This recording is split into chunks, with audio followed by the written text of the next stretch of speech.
On June 23rd, the citizens of the UK will vote in a referendum on whether or not the country should stay within the European Union. Prime Minister David Cameron and his party are considering this vote to be a crucial part of the UK's future economy and relationship with Europe.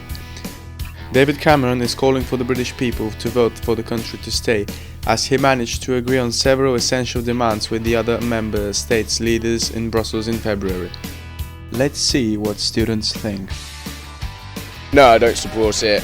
I think it would be pretty bad if we leave. I like the freedom that we have to move all over Europe, and it's good for trade.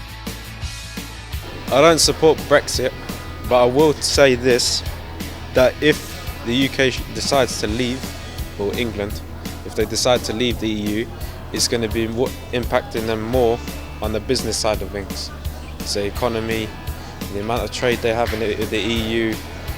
Well, I think from an economic standpoint it's going to be a disaster. There's certainly lots of uncertainty about it, and that would be highly unprofitable for everyone in this country.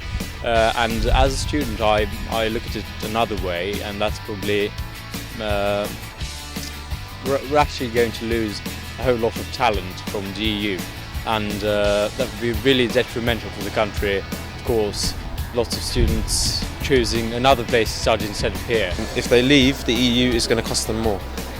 So the prices of everything will go up anyway, so we'd be worse off. But it would favour the Conservative government because they're more like about the rich. People from like France or Italy, there's lots of people who move from somewhere in Europe to here, and I guess it wouldn't be as easy for them if we leave Europe.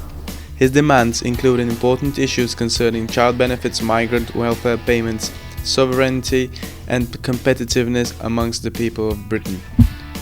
The BBC said that the Conservative Party has pledged to be neutral in the campaign, while the Labour Party is in favour of staying.